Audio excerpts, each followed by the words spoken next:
It's time for bed. You're snuggled in, feeling the soft, warm embrace of your favorite blanket. The room is dimly lit, casting gentle shadows on the walls, and the air is filled with the soothing scent of lavender. You can hear the faint hum of the night outside, a perfect lullaby to ease you into sleep. Your uncle smiles warmly, his eyes twinkling with excitement. He has a surprise for you tonight. He pulls out a blanket from behind his back, but not just any blanket. This one is special, he says, his voice filled with mystery and wonder. The blanket shimmers in the dim light, covered in stars and moons that seem to glow with a magical light. Each star twinkles as if it holds a secret, and the moons cast a gentle, silvery glow. It's as if the night sky itself has been woven into the fabric. Uncle leans in close, his voice dropping to a whisper. "This," he says, "is a magic story blanket." You gasp, your eyes widening with amazement. A magic story blanket? What could that mean? Uncle wraps you in the blanket and you feel a strange, tingling sensation. It's as if the blanket is alive, humming with energy. He tells you that this blanket can take you on incredible adventures, to places you've only dreamed of. You feel a thrill of excitement and a touch of nervousness. The room starts to spin slowly, and you close your eyes tight, holding onto the blanket. You can feel the world shifting around you, the familiar surroundings of your bedroom melting away. It's like being on a gentle, swirling ride, and you hold your breath in anticipation. When you open your eyes, everything has changed. You find yourself in a lush green jungle. The air is warm and humid, filled with the rich, earthy scent of plants and flowers. Tall trees tower above you, their leaves rustling softly in the breeze. The sounds of the jungle surround you. You can hear crickets chirping, their song blending with the calls of distant birds and the rustle of unseen creatures moving through the underbrush. It's a symphony of nature, alive and vibrant. As you look around, taking in the sights and sounds, you hear a mischievous laugh echoing through the trees. It's a playful, teasing sound that makes you smile. "Where are we?" you whisper, your voice filled with wonder and curiosity. Uncle chuckles softly, his eyes twinkling with amusement. "We're in the world of stories," he says, "a place where anything is possible, and every adventure is just a heartbeat away." You feel a sense of awe and excitement. The world of stories. What amazing tales await you here? Uncle tells you that tonight you're starting with a story about Anansi the spider. You've heard of Anansi before, the clever trickster who loves to outwit others. You can hardly contain your excitement, eager to hear what new tricks and adventures Anansi has in store. As Uncle begins the story, you listen intently, hanging on every word. Anansi is always up to something clever, and you can't wait to see what he's planning this time. The jungle around you seems to come alive with the tale, each word painting vivid pictures in your mind. You sit there, wrapped in the magic story blanket, feeling the thrill of the adventure. The night is filled with possibilities, and you can't wait to see where the story will take you next. With Uncle by your side and the magic blanket around you, every bedtime becomes a journey into the extraordinary.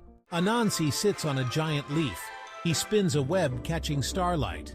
"Anansi," your uncle calls out, "tell us a story." Anansi grins. "I have just the tale. It's about the moon." You lean closer, eager to listen. Anansi begins. "The moon, you see, holds all the world's stories. Each night it shares a new one. You look up at the sky.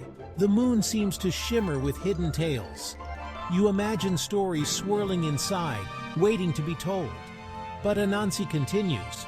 The moon is far away. He points a long leg at the sky.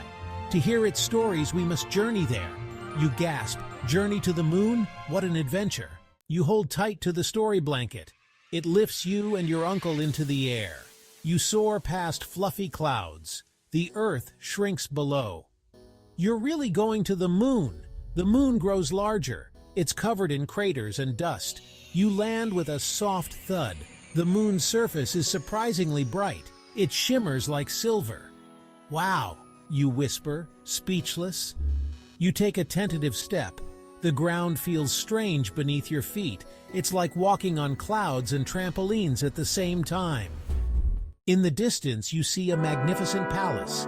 It shimmers with pearls and jade. That, your uncle says, is the Dragon King's palace. The Dragon King? You've heard tales of him. Legends say he's wise and powerful. As you get closer, the palace doors swing open. A majestic dragon emerges. He has emerald scales and eyes like glowing embers. You're a little scared, but the dragon smiles. His smile is warm and kind. "Welcome," he booms, his voice like thunder. "I've been expecting you." The Dragon King leads you inside the palace. The walls are adorned with beautiful paintings. They seem to move and shimmer. You point at one. "What's that story?" you ask. The Dragon King chuckles. "Ah, that's the tale of Momotaro, the Peach Boy." He claps his claws and the painting comes alive. You see a young boy born from a giant peach fighting demons. You watch, mesmerized, as Momotaro outsmarts the demons. He uses his wit and courage to defeat them. The Dragon King explains that Momotaro teaches us to be brave and help those in need. After Momotaro's story, the palace grows dark. The moon above seems to dim. "What's happening?" you ask, worried. The Dragon King sighs. The moon has lost its light. He explains that the sun goddess, Amaterasu, gave the moon its light, but she's hidden herself away, plunging the world into darkness. Without her light, the moon can't share its stories. "We need to help her," you exclaim. The Dragon King nods. Only those who are pure of heart can convince Amaterasu to return. The Dragon King gives you a magical fan. "This will guide you to Amaterasu," he says. You hold the fan tight. It feels warm in your hands, pulsing with a gentle light. You follow the fan's glow. It leads you through a field of stars and past constellations that twinkle like diamonds. Finally, you reach a cave bathed in a warm, golden light. This must be where Amaterasu is hiding. You take a deep breath and step inside the cave. Inside the cave, Amaterasu sits surrounded by glowing flowers. She looks sad. You tell her how much everyone misses her light.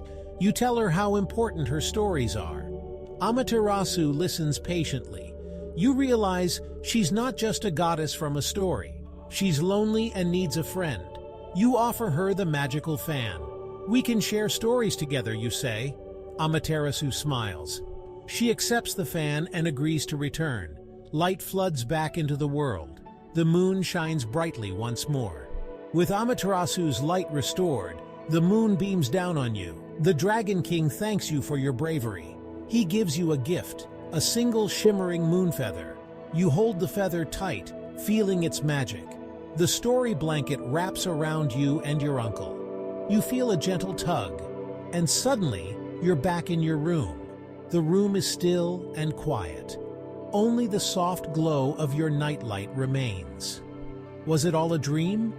You look down at your hand and see the moon feather. It's real. You snuggle into your blankets, the moon feather tucked safely beneath your pillow. You close your eyes, your heart full of the magical adventure you just experienced. You realize that stories have the power to transport you to different worlds and teach valuable lessons. And the best part? There are always more stories to discover. As you drift off to sleep, you know that the magic of stories will always be with you, ready to take you on new adventures whenever you need them. The end, or is it just the beginning? The end, or is it just the